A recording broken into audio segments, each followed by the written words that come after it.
All right, sit up straight. You know what that music means? We're here, everyone. It is Election Day officially in America.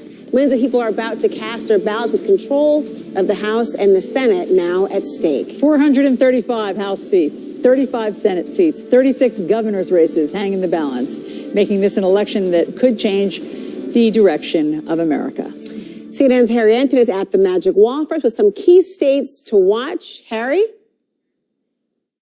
Finally, Election Day is here. My prayers have been answered. Of course, this could be a long election day. It could last into Wednesday, Thursday, who knows? But let's take a look at some of the key states that will be voting and that will ultimately help determine the shape of Congress. So let's start out in Arizona, a state that took days to project the 2020 presidential winner.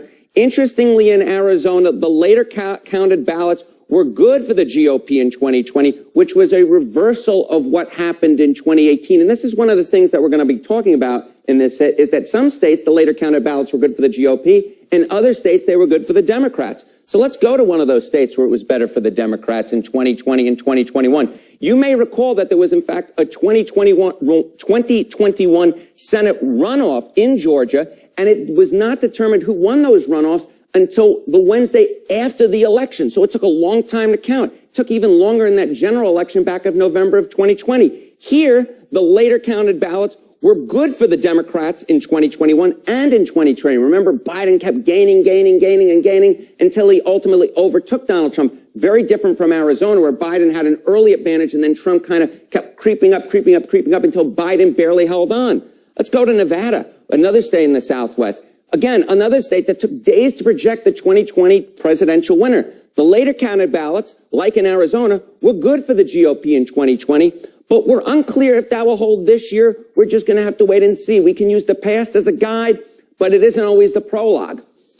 Let's go to Pennsylvania, a state that's right near here, the Commonwealth of Pennsylvania, near and dear to my heart. I like the state of Pennsylvania, or the Commonwealth of Pennsylvania. I don't want to get any hate emails. It took days to project the 2020 presidential winner. The later counted ballots were good for Democrats in 2020 as those late mail-in ballots came in. We think that's probably going to be what happens this time around, but we're not exactly sure. But we'll keep an eye on Pennsylvania because it's such an important state in terms of control of the United States Senate.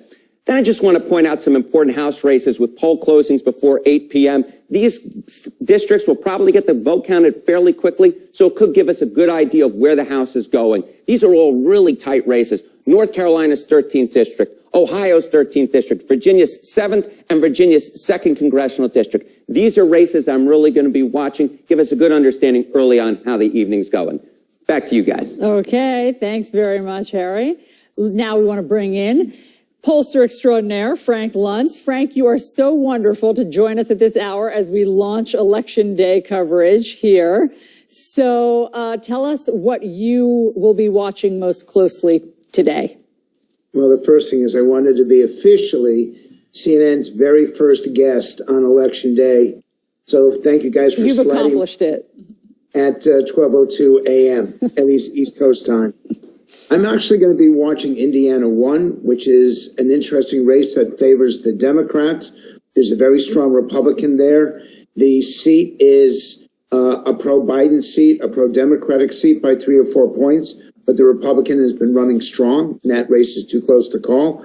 I'm also looking at the Cincinnati, Ohio district of Steve Chabot, who's been a congressman since 1994, except for losing one race about 15 years ago. There are a number of places that are like this, but I think it's more important at this moment to talk about what happens if the election isn't decided in a few hours or even in a few days. And I agree with your correspondent who spoke before that a lot of these races, and Pennsylvania is a perfect example, we're not going to know by midnight. We're not going to know by 7 a.m. the next morning. In Georgia, which requires a runoff if no one gets over 50%, we may not know for weeks. So people have to be patient, and they have to let all the votes be counted. But what concerns you most about the fact that we won't know tomorrow? I'm very concerned that we are impatient and that we're going to be demanding to know the outcome, and that we will assume that if it takes this long time that there are games being played with the ballots. I don't want a repeat of 2020. Which is why I'm so grateful to have this time with you all that we have to lower the decibel level on both sides. We have to say to people that, look, we've got the highest early vote ever in this country. More people cast more ballots in more different ways in polling places than has ever happened. Voter suppression is not happening. And voter corruption is not happening, with the possible exception, and I'll call it out, of Philadelphia. Let's see what they do. But this idea of our election system being so broken,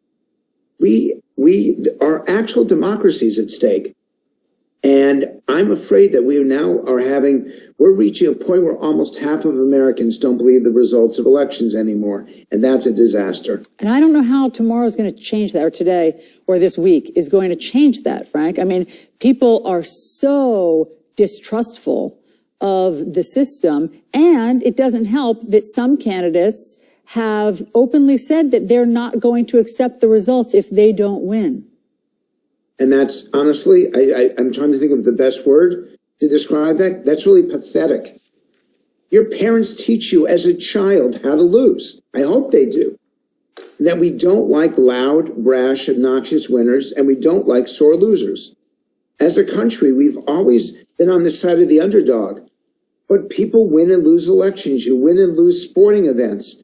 In life itself, you get the job, you don't get the job, you move on. And I think it's absolutely correct for news organizations to hold the candidates accountable. When you've got more than 0.5% of the vote, when you've abided by all the rules and regulations of an election, and someone loses by 0.5%, they still lost.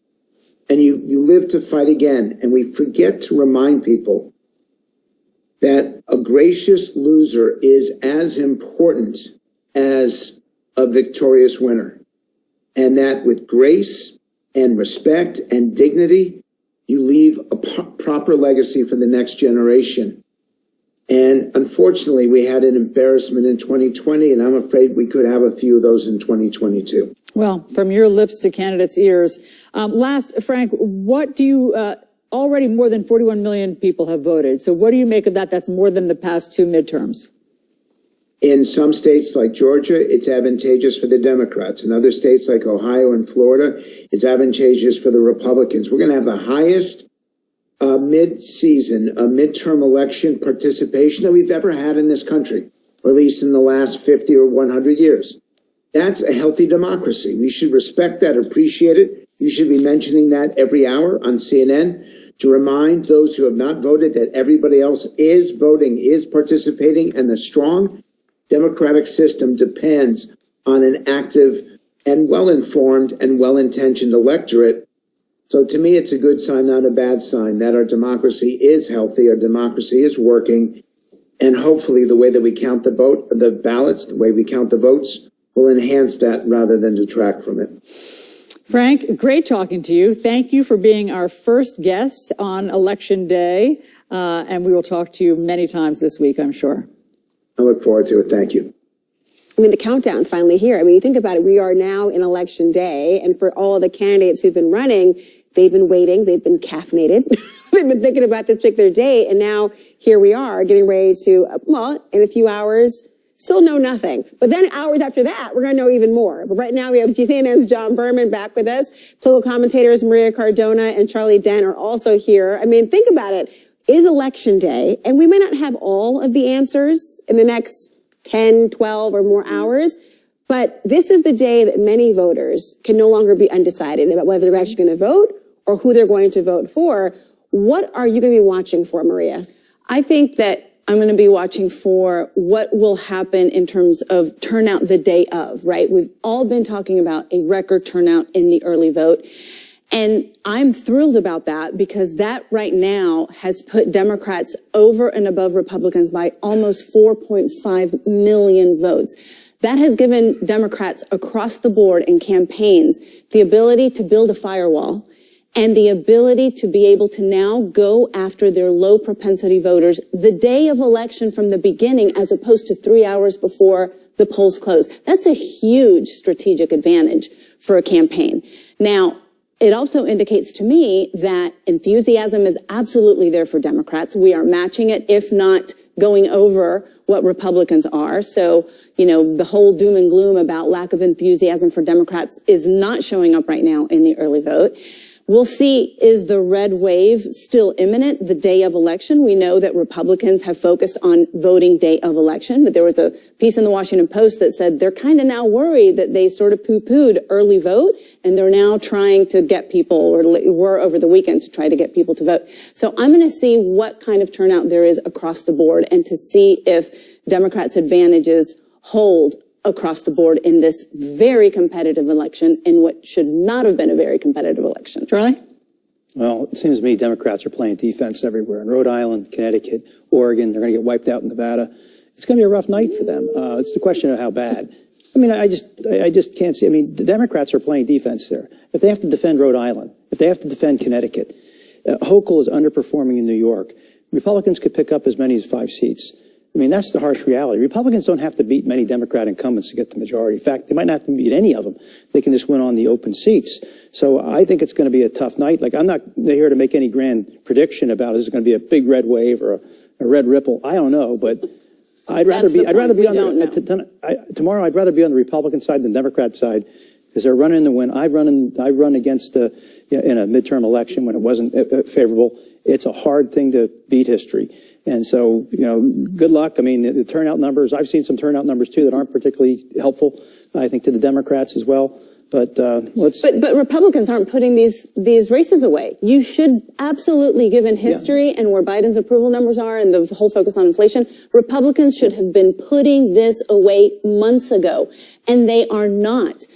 Voters are not convinced at this moment in time that they should be giving control of Congress to Republicans. And so that, to me, because you're right, we are on defense in so many races, right? That, to me, gives us hope in an election cycle where we really shouldn't have any.